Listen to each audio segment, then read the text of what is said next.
Management Research. Hello and welcome to the Management Research podcast. I'm your host, Dr. Eugene.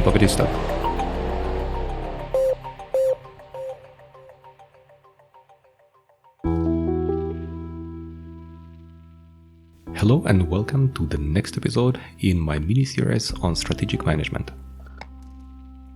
Today I would like to shortly talk with you about the corporate social responsibility, the CSR. You have heard about CSR many times, I'm pretty sure, and the question is whether our approach to CSR is the correct one or the wrong one. I used to make part of my studies at the German Graduate School of Management and Law, a business school in Heilbronn. And one of the Professor Stehe, from this business school, he worked on the Heilbronner Erklärung. This was a document which is, I don't know how to translate it into English, so Heilbronner Declaration probably, where they wanted to convince other parties, other firms from the region to sign a document where they would feel obliged to follow the rules of corporate social responsibility. For example, not using the child labor or paying fairly and treating people fairly and so on. And I remember it was a huge initiative, but after many years they didn't really manage to convince many firms to sign it. And the reasons were very simple, just because these firms were international and they had locations in many different countries. And if you have locations in China or you have locations in Pakistan or India, then of course you assume you went there because it is cheaper, and that's why the fair payment could be understood as something actually suboptimal, otherwise they wouldn't have got so far. Or they were not sure, some of them may not be sure whether the labor they're using is not involving child labor, because you are not controlling the whole process of production if you take or buy some parts from other countries where you don't know how business is working. You buy some parts and actually cannot invest too much into control over the whole logistical chain, over the whole things that happen that allow your final product to appear. Still, many companies joined this group. It was the Berner Group and GGS and Heilbronner Stimme and Bera and Hirschmann, Intersport, Marbach, Wirth, Serus and other firms. They signed this statement, and many firms didn't, and they spent years trying to convince them to sign it. Anyway, when I first confronted it, I saw that it is a much more complex initiative than I would have thought, because the idea to act responsibly is not so bad. So why should it be bad of signing such a treaty, such a document where you oblige yourself to be socially responsible? And the reason is really the information asymmetry, that you don't know many things, and responsibility that you don't want to take for something that you do not control. And many things that you conduct in this international world happens abroad where you don't have the full overview, you don't have the full information, you have the full control. Plus, you go to other countries because you want to produce your final products cheaper than the others. And if you go to other countries, this implies that you will have to play by the rules of these countries, and these rules may be different from the German rules. What is then fair? That you follow the German rules in China or that you follow the Chinese rule in Germany? So both wouldn't work, and that is why these initiatives on corporate social responsibility may be very hard to pursue. Anyway, the idea to be socially responsible sounds like a very positive one, but there were some opponents, and one of them is Milton Friedman. And Milton Friedman says that CSR is both unethical and undesirable, and he gives several reasons why it is the case. First, he said the competition. Only a few companies can concentrate not only on profit maximization, because you have to focus, if you want to survive, on the competition against your competitors, and the only way how you can survive in this battle is actually to maximize your profits. And thinking about other things like making the whole country or the whole nation or, I don't know, many people who are involved all over the world happy is not what the firms are meant to do, because the main idea of business is to earn money. The second argument was the market for corporate control is a bit different, and it means that if your organization works not optimally and you earn sufficient money, you have the low profit, then there's a personnel replacement and CEO replacement. If the CEO is replaced, the strategy of the firm will change and the behavior will change. which implies that the whole also social, responsible or irresponsible behavior will also change.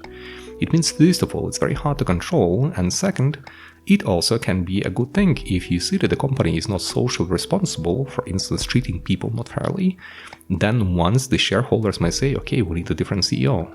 And theoretically, this is already the mechanism that will force firms to become more socially responsible. The third argument was the convergence of stakeholders' interest.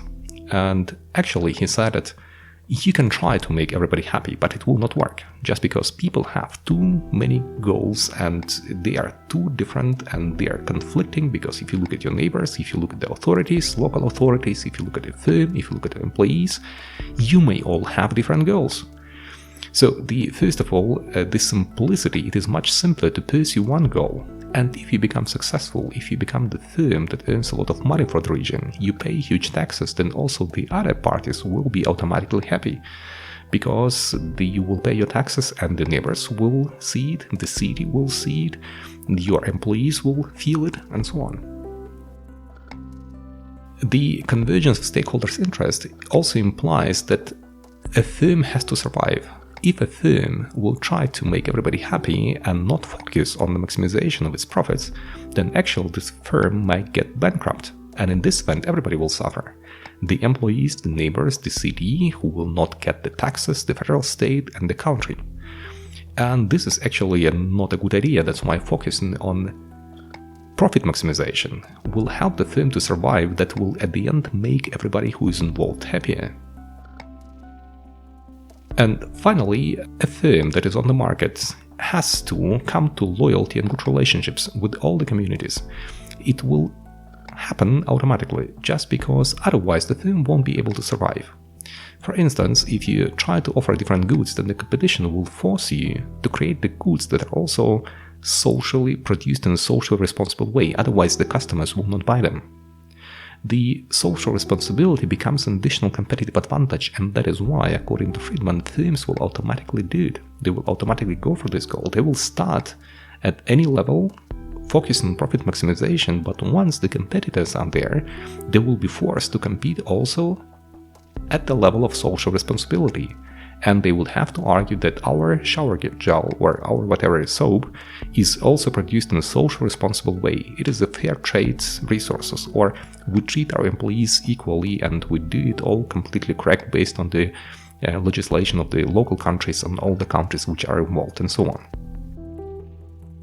This can be an additional factor for the customers where they should go for your products and should buy the products, and without it the companies will not survive. So, social responsibility, or corporate social responsibility, is just an additional factor that will automatically appear in a competitive world. What we know is that actually Friedman was not completely correct, because at the end, despite the competition, we still have issues with the corporate social responsibility. People are treated not fairly, the salaries are still not equal, we still have a huge gender pay gap, we still have a huge gap between the poor countries and the rich countries, although both rich and poor countries are involved in the same logistical chain that is producing the same product. If you think about any product, any smartphone that you hold in your hand, it is most likely that there were several nations involved and they all had different legislation, and it is questionable whether they all were treated as you would assume they'd be treated if they came all from Europe, from one country, for instance Austria or Germany. That is why it seems that although the ideas of Milton Friedman are not bad, we still need additional regulation, we still need some intervention from the side of the communities or maybe from the side of the state. The question is, of course, not to make it too huge, because otherwise the companies will be forced to focus on something that is not bringing profits to them and that will bring them at the end to the bankruptcy, and they will just stop existing, which will make all involved parties suffer. And of course, we don't want to have it. So, with this in mind, I think you have a very short overview of what is corporate social responsibility and what are the issues related to CSR. I hope it was interesting. Wish you all the best, and I'll see you in the next episode. Bye bye.